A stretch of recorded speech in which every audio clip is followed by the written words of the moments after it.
Ассаламу алейкум, урматтуу биздин Кыргызбай каналыбыздын катталуучулары. Бир туугандар, амансыздарбы? Бизди ошол 75-80% ошол Москва жергеси менен көрөт.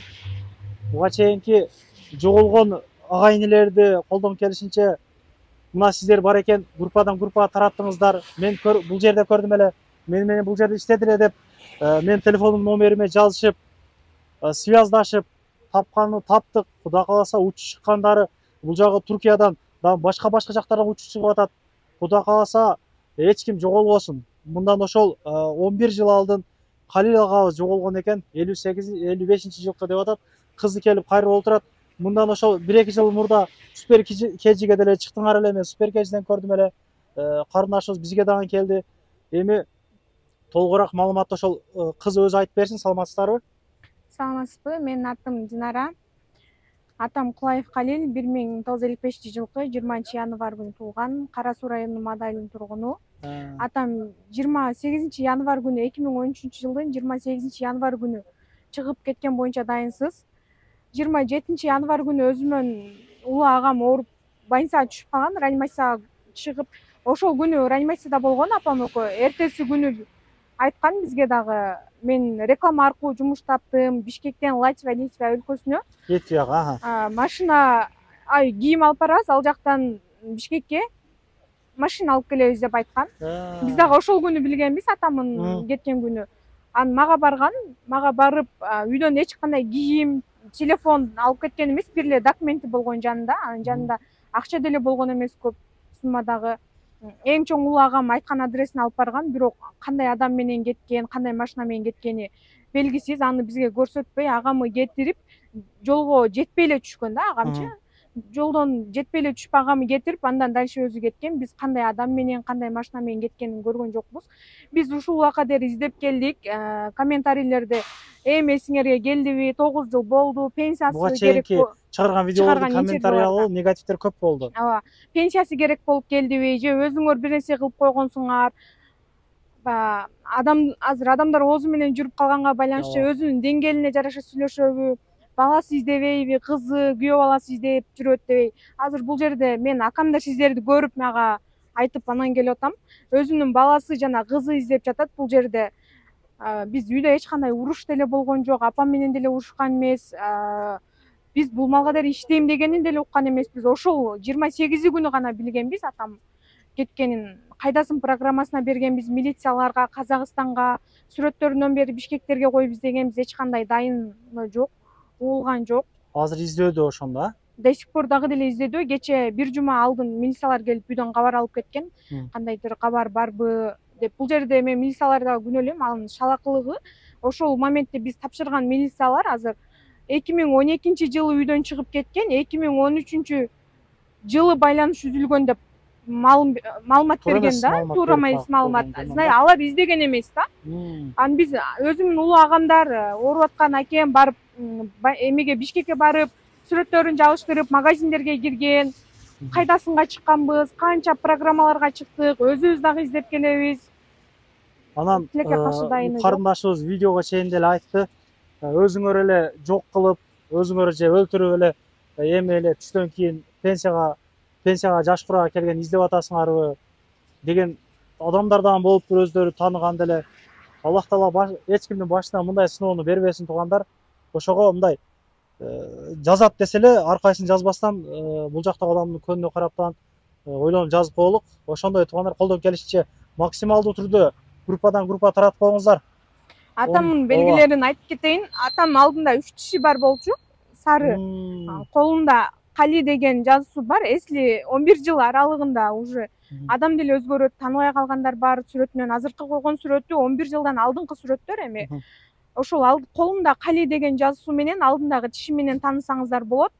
Бою орто, толмоч киши болчу. Атам ичпейт, чекпейт, өтө боорукер киши болчу. Акылы, эси баары жайында, ден соолугу, эч кандай оорубайт.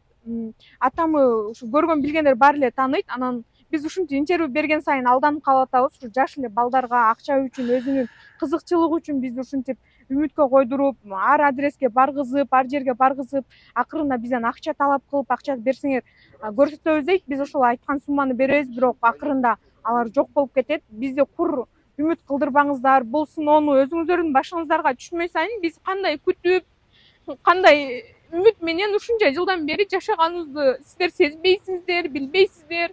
Телефондо отуруп, антип жаман комментарий же акча үчүн бизди алдап жазбаңыздар. Буга чейин ошол 2 жолу алдаштыр буларды. Атаңарды көрдүм, келгиле бул жака депчи. Карындашыбыз Москвада экен азыр, үй бүлөсү менен, өзүнүн үй бүлөсү менен. Ар кайсы метрого биринчи жүргүзүптүр. Могу метродо көрдүм, бул жака айтсаңар барамын, бул жактан барсаңар айтамын депчи. Акыры акча алыптыр. Анан кийинкиси эмне кылды дедиңер? Больницада отуруп акча керек болуп калып, атаңар менен бирге иштегенмин деп, акча берсеңер айтам деп, алар акчага түшүрүптүр. Туугандар, антип бирөөнү шылдыңдап, бирөөнүн үстүнөн күлбөйлүк. Эч кимдин башына мындай нерсе түшпөсүн туугандар. Тогул антип жазбайлык. Ошон үчүн мен өзүмдүн номерим коюп койгом бул жака. Кимди бирөө көргөн, билгендер болсо мага байланышка чыксын. Мен постоянно номеримди видеонун үстүнө могу жерге коюп койгон болом туугандар. Анан комментарийга издеп атам, таппай атам, ушул баланын номерин ким билет деп жазгандар. Мен качып жүргөн жерим жок, эл менен жүрөмүн. Эч кимден карызым жок мени. Ар дайым ушул жерде 24 саат эмес, эми күндүзү чалсаңар болот. Болбосо WhatsApp'тан жазсаңыздар болот. Биздин да номерибизди коюп койсоңуз болобу? Менин номерими Москвадагылар эми может мен вечно телефонума звонок келсе, смс келсе, мен күтөм да, үмүт менен даже мына жолдон өтүп кетет дагы. Атама окшоо ушундай походкасы артынан кетип атканын көрсө дагы мен барып алдынан жүгүрүп барып карайм да, может атамдыр, может атам болуп калар, билбейм, ушинтип үмүт менен күтөм да. Анан ошол атам алып кеткен киши может көрөттүр, ушу ютубтучу канча эл көрөт. Ооба. Башка мамлекет көрөт, может атам алып кеткен киши өзү көрөттүр, атам көрөттүр. Эми кандай ой менен алып кетти, 11 жылга чейин эмнеге дайынсыз? Жок, бир кабарын берген жок бизге. Уйлабаңыздар. Негизи ошол илгери ошол 2012-2013 жылдары телезорлор түбүндө жумуш бар, жумуш берилет, мындай деп чыгат эле, кимдин эсине бар.